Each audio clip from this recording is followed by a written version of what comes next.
Happy 2020. We're so excited that you're here with us, and we are back, ready to go. After being sick, like everybody was sick. And if you hear that munching in the background, that's our dog eating dinner. He decided to eat as soon as we started the show. As soon as we started the show. It's like he's been like laying around all day with his stomach growling. No, not today. I'm being dramatic. Okay. It's kind of how it is. And he's usually, like, oh, y'all are going live? Yeah, I'm going to eat. I'm going to eat in the background. Like with my mouth open and everything, and slurp this water like I haven't drinking in like 2 days. Right. And so if you hear all kind of craziness. So, yeah. So as Jay said, over the holidays, we were sick. We both got sick. And Nietzsche got sick. Nietzsche got sick. The whole family was sick. So we are like healthy and everything. Yay. So we are back. We're excited to share a topic that has to do with travel. I love travel. Jay, do you like travel? Traveling is cool. Yeah, I'm more of a homebody, but traveling is cool. So really, I've been traveling for business for quite some time, probably about 5 years, and been on the road like 3 weeks out of the month, like for a while. Actually, let me back up. This is the Holistic Life Show. I'm Jenny. In case you're the first time watching. What up? I'm Jay. Yo, we do have a lot of new followers on our page, which is like kind of exciting. I know. We appreciate jumped up like 40 people, which is kind of a big deal. I know. It's so exciting. Yeah. So I've been traveling for business for, like 5 years, and really heavily around the States, 3 weeks out of the month. That's a lot. That's a lot of eating out. I lived it. It's a lot, period. Yeah, it's a lot. And like, think about this too. Like I said, I ate out 3 times a day, but if I went from like East Coast, Florida to West Coast and you gain those 3 hours, you kind of end up having an extra meal, especially if you took like a 6 a.m. flight, which meant you were up at like 3 a.m. Right. And at the airport at like 5 or whatever, 4:35. Right. You're not really hungry because if you ate at that time. I told you. Drinking water. Yeah, there he goes. Yes. So, you're up early, then, you get there, you land, it's kind of like it's breakfast all over, lunch all over, like whatever like meal you just did. So you kind of end up eating 4 meals on those days. I know this isn't the show but maybe we'll do a show talking about like from the spouse's point of view on that too. Yeah. And how to support and how to be a big part of it. Or just deal with, not only support, just deal with it on your, on your end. Yeah. There's a lot that goes in. So, so when I very first started traveling, so I've always had a sales career, right? What? No, Nietzsche's killing me. Oh my gosh, right you're now. killing me. You're killing me. So I always had a sales career, and I usually had a local territory, right? So I was able to drive to all of my accounts, and I always wanted to be able to like fly and go around and like try out new places. And I've always had this like wanderlust thing about me. So when I very first started like going to like new cities, I'm such a foodie. I got so excited. I was like, oh my God, food everywhere. I have to try everything. Like I have to know and eat and try every last unique type of food from every area. Right. Like all in. And I couldn't wait to try the craft beers, and I couldn't wait to try the regional and local foods. And I remember one time I went to Wisconsin. And I went to Madison, Wisconsin, and I went to Milwaukee, and I had never had like cheese curds, like legit cheese curds. And everybody's like, oh my God, cheese curds. So I tried them, and dang, they were good.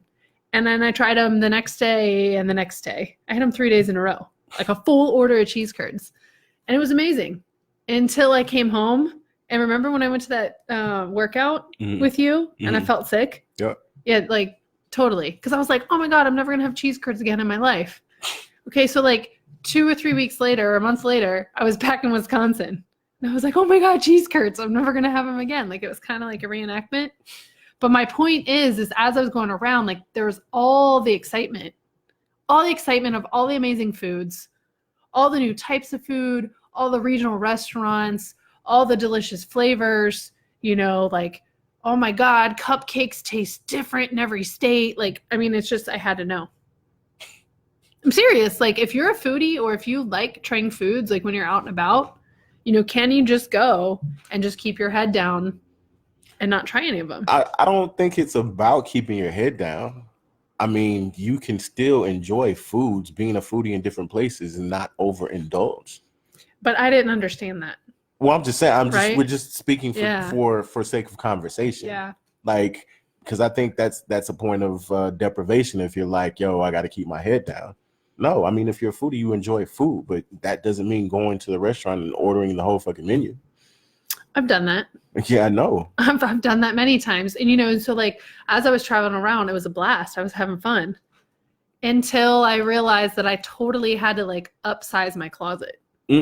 Like I had to buy new pants, new clothes, new everything because nothing fit me anymore. Right. And I had to go up. And I remember, I think, gosh, what was I, like 220? I think it was 220. And I've like never been over 200 pounds at that point in my life. And I think it was like maxing out, topping out at 220. Mm-hmm. And really didn't feel it. Honestly, until... you never do. Yeah, like you're still like, all right, I'm good. Unless you're fine. like super active, Mm-hmm. you never really feel the pounds you put on until you try to put on clothes and it's like, oh shit, what happened? Yeah. Or you just are like, whatever, I'll deal with it. Because I remember at the time my boss was trying to, like, he's like, oh, you know, you got to wear suits and you got to wear this and that. Because it was kind of like, I don't know, he called me like the hippie or whatever. It's not like I had like, you know, underarm hair or whatever, but like I wanted to like push the envelope with everything I was doing. And he would be like, no, when we go to this client, you have to wear a suit. And I'm like, dude, none of my suits fit me. I'm not buying a fat person suit. And he'd always laugh just like you. And I'd be like, no, I'm serious. I'm not buying a suit because I'm like going to lose this weight. But really my turning point in this whole journey was just like, I was sick of feeling like crap. You know, I was tired. I was exhausted. When I started kind of playing softball a little bit more, I was like... So that's probably when you really felt it, huh? Yeah, like, you know, running around and just not feeling like I used to feel. And then like the clothes being a lot bigger. Right. I mean, it really... Shoot, like when we got married, it was the biggest we'd ever been, both of us. Yeah. You know, and it was coming off that Jamaica trip. Yeah. Oh like, man, that's horrible. Yeah, like we were... chunky monkeys. Dude, I gotta show you. She's pulling the picture to show you how freaking fat we were. It's awesome. Thanks, Jen. Well, look, we want to show you that it's real. Okay. So if you're listening, just know that you're looking at a picture. You're listening about a picture. Or if you're listening, come to the Facebook page and watch Or go to video. YouTube. This will be on YouTube later. So yeah, it maybe doesn't look bad. That one's not the worst. Jay showed me a picture from behind from like Hawaii. And he was like, dang, girl. And I was like, who's that? He's like, you. Oh, well. So, I mean, it happens, right? Yeah. It happens. But I really hit that turning point where I was just like, you know what? Enough's enough. Right. But the thing is the temptations are still there. Oh, they'll always be there. You know, the hectic schedules, the crazy, you know, out and about, the life, delicious food. Like it's always still there. Yeah, life. And, you know, do you remember what kind of like I started doing first? Or do you remember was it Whole30 I did absolutely first? That's what brought me out? Or was it a mindset switch? Nah, it's definitely Whole30. Yeah. Because you were like, I don't think it was a mindset switch because you were like, oh, I need to drop this weight. I think the mindset switch came after Whole30 because it's like, you know, Whole30 is kind of like a reset or whatever. But like after Whole30, it was like, yay. It was a slow integration to regular foods. But after we reintegrated, but we went back to those old habits. Okay. So if you've never heard of Whole30 is basically like, this is the way I look at it. It's a 30-day experiment where you're basically, you know, eating very clean for 30 days. Super clean. Super clean. There's a lot that it removes out of the diet. It removes almost everything out of the diet. Well, you still get to eat like, you know, like protein and vegetables and stuff, but it removes a lot out of the diet. And the purpose is, well, okay, so no legumes, no sugar, added sugar, no like rice, no quinoa, like grains like that. I can't think of what else. Like there's a bunch of things like that, right? Almost everything. So there's a lot. It removes a ton. And you do that for 30 days. And then at the end of the 30 days, you reintroduce one by one each Right. of the food. You take away dairy, you take away To see how those things to see how affect they you. affect your body. Because the thing is a lot of the things they eliminate, the purpose is those are all known like food groups that cause inflammation, and they may, and like other problems, and they may not cause inflammation in your body specifically, Right. but they're known triggers that cause, bloating, inflammation, problems. So when you reintroduce one by one, you get to like basically test and see like how they work. So when you're talking that clean of a diet, I mean, you're talking, so I did this on the road, and the reason I bring it up is my second time doing it, right? Your second time was on the road, yes. Yeah. So the first time I did it at home, and I would never like encourage anybody to do Whole30 on the road for the first time unless you were just like if you're, it's a different kind of mental conditioning. Like if it's definitely possible because you did it, Right. you could probably do it again on the road if you had to, but it takes it takes a certain type of mindset to do something like that while you're traveling for it. Well, that's why I was saying it's almost like that's why I said did the mindset come first, because when you're doing Whole30 on the road, like when you're at home, you're controlling what you make. You have a lot more control over those things. Yep. When you're out eating 3 times a day or more, like the control is a lot less. Right. I mean, you can still like you're asking questions. And it's okay to ask these questions. And a lot of times, I mean, this is one of these hidden tips right here. It's okay to ask questions. And a lot of times some of us are afraid to ask questions because we don't, we're afraid of what people think, or we're afraid whatever. But like I was asking questions like, how do you cook the fish? How do you cook the chicken? Like, how do you cook the whatever? Is it cooked in butter? Is it cooked in oil? What kind of oil? What kind of options? So that I could find out. And then also like, how do you season it? Because seasoning salt has sugar in it as one of the ingredients. Everything has sugar in it. A lot does. I mean, even like we went to the store and we found out that Tyson pre-made chicken has sugar in it as an ingredient. Like, come on. Like for what? Yeah. So there's a lot of things. So you're like really looking at labels. You're really looking to see if some of those ingredients are in there. So, I would ask these questions like, what's it cooked in? How do you season it? Okay, can I have no seasoning salt? And it doesn't make things bland because there's other ways you can put, hot sauce, certain hot sauces. You can put lemon, lime, salt, pepper. Like there's things you can put on it. Right. But the point is I asked questions and I began to find which places were friendlier for this. So like, for example, in Texas, I found Snap Kitchen, which is one of those like pre-made food places that you can walk in and everything's pre-made and you can grab what you want. And they're pretty savvy about, and I'm sure there's places like this all across the country. So you can look and see what's similar in your area, or where you're traveling. But what I would do is I would get those pre-made and I would talk to the people there and I'd say, hey, I'm doing Whole30. Have you heard of it? Most of the time they said yes. Right. And they would point you in the right direction. If they didn't know, then really Whole30 is just kind of like a beefed up paleo. So it's like paleo, but with no grains and no sugars, because paleo allows those things, right? So I'd go in and I ask and they say, okay, here's our 4 meals, or here's our 10 meals, or here's our meals that are Whole30 friendly.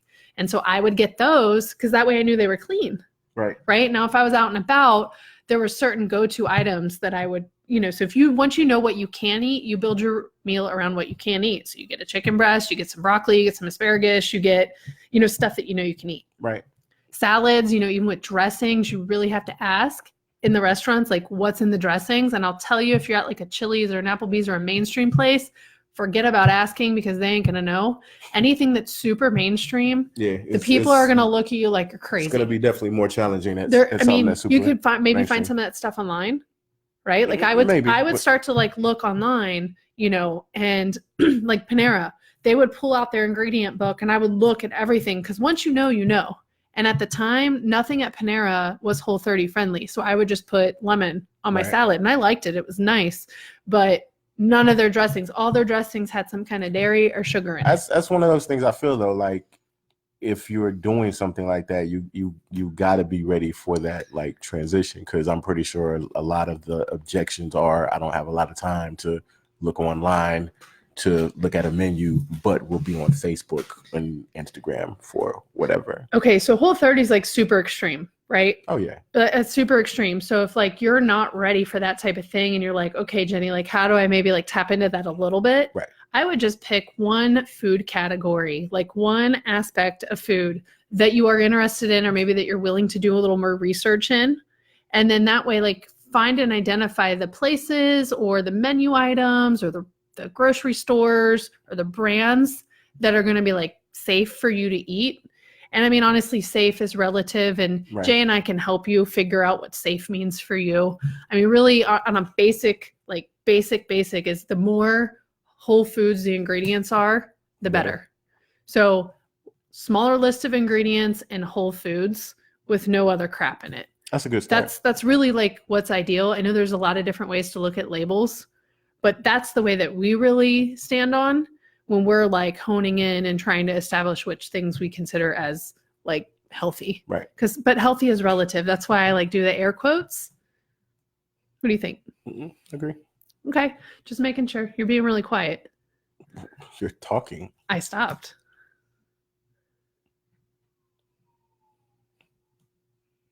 Agree. Okay.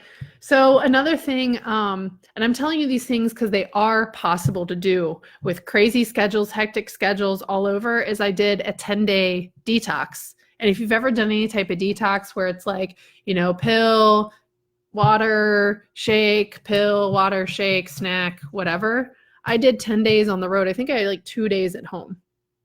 And so some of the tricks that I used for that one, because that one wasn't nearly as strict as Whole30, is I would book hotels that had a kitchen, and I would book like, you know, a Residence Inn, or I'd book Townhill Suites or a place like that that had a kitchen.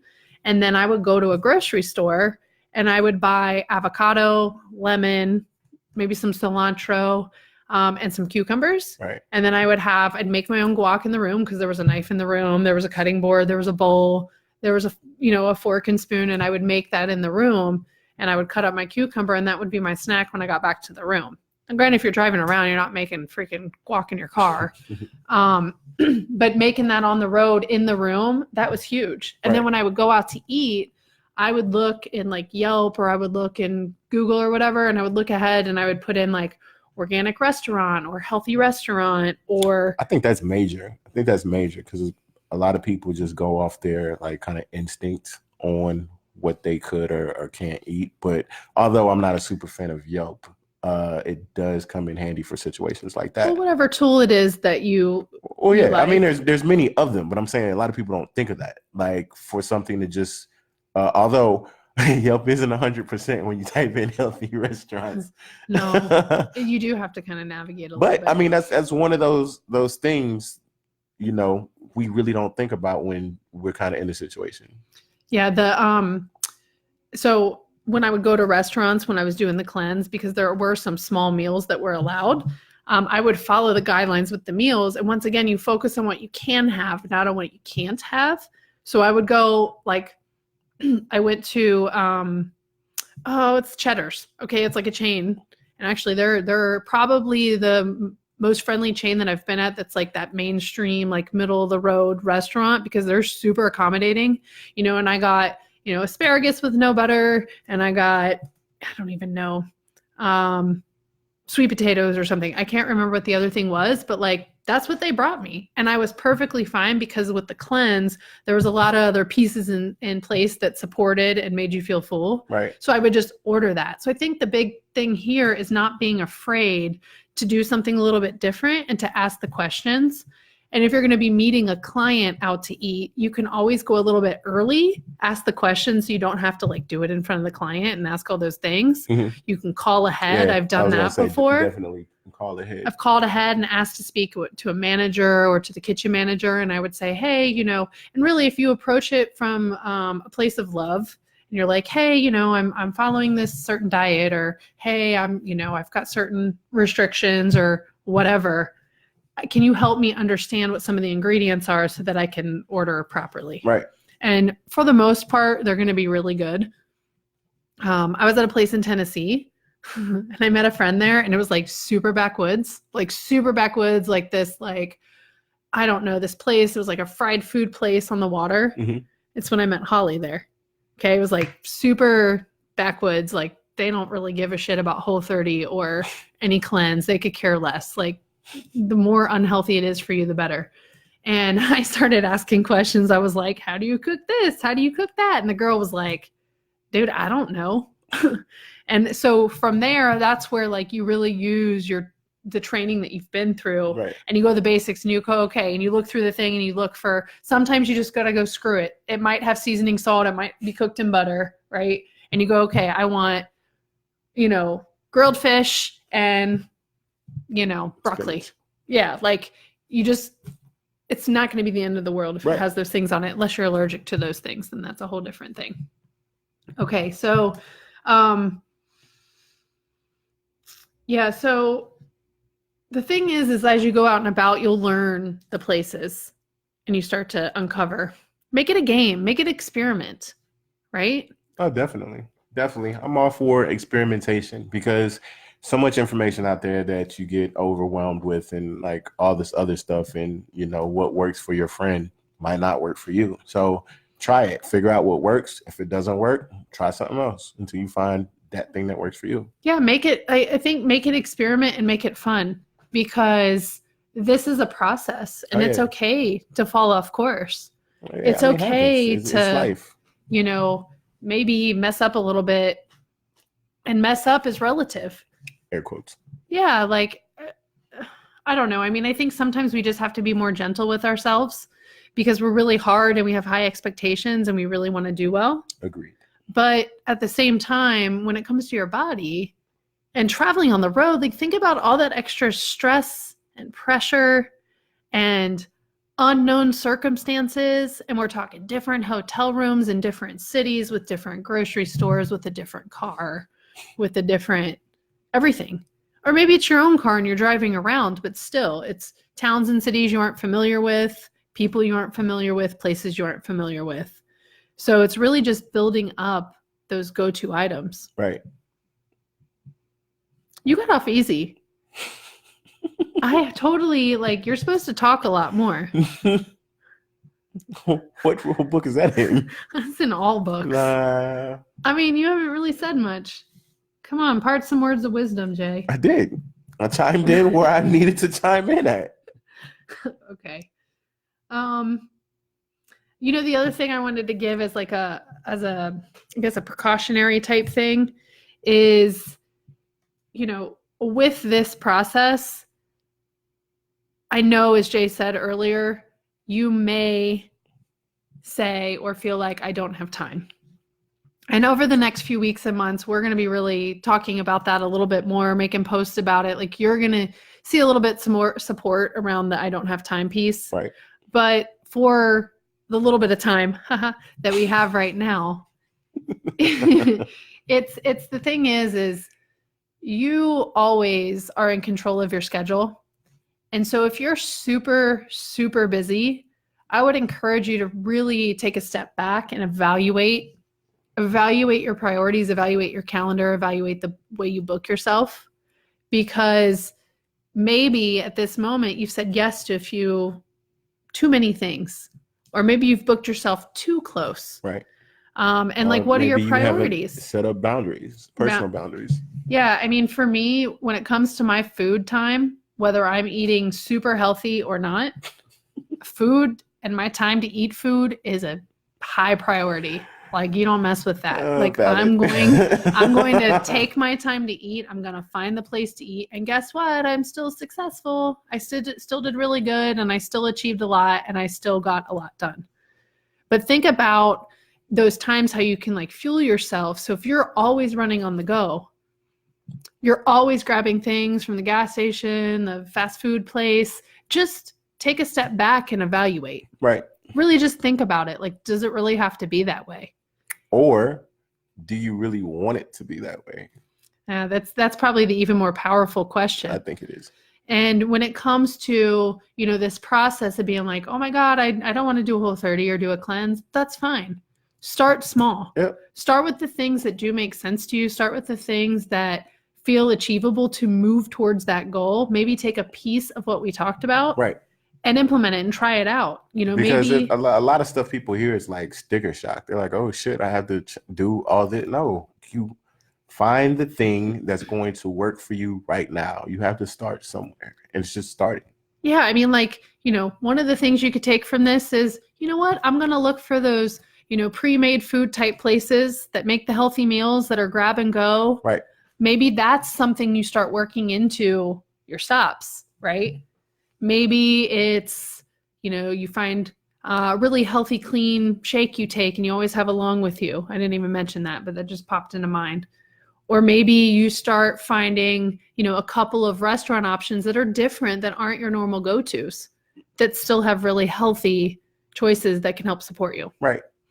Maybe you go to a grocery store. Maybe you get that hotel that has the kitchen. There's a lot of options. There's a lot of different things you can do, but I'd be curious to hear more about what you guys choose. Erica said Sonic.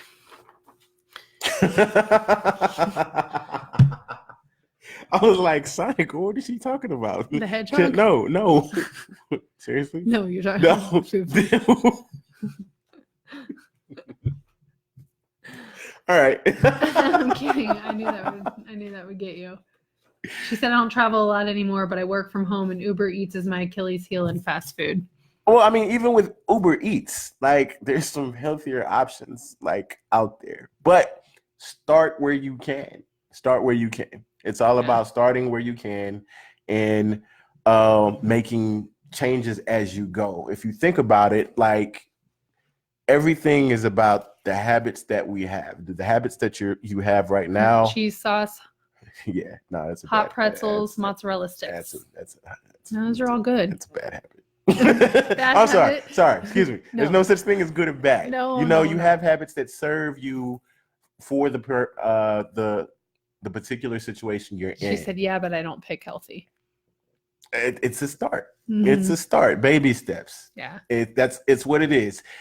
Seeing your habits now and switching out the habits for habits that will better serve you. And it doesn't have to be like maybe one of your Uber Eats could be, does Salada do Uber Eats? I don't know, but you could look at Salada. But in it, they should have one near. And you can do like, just for sake of conversation, Erica, you don't choose healthy, but like maybe one thing is to be like, all right, one of my Uber Eats meals this week is going to be a healthier, not healthy, a healthier option.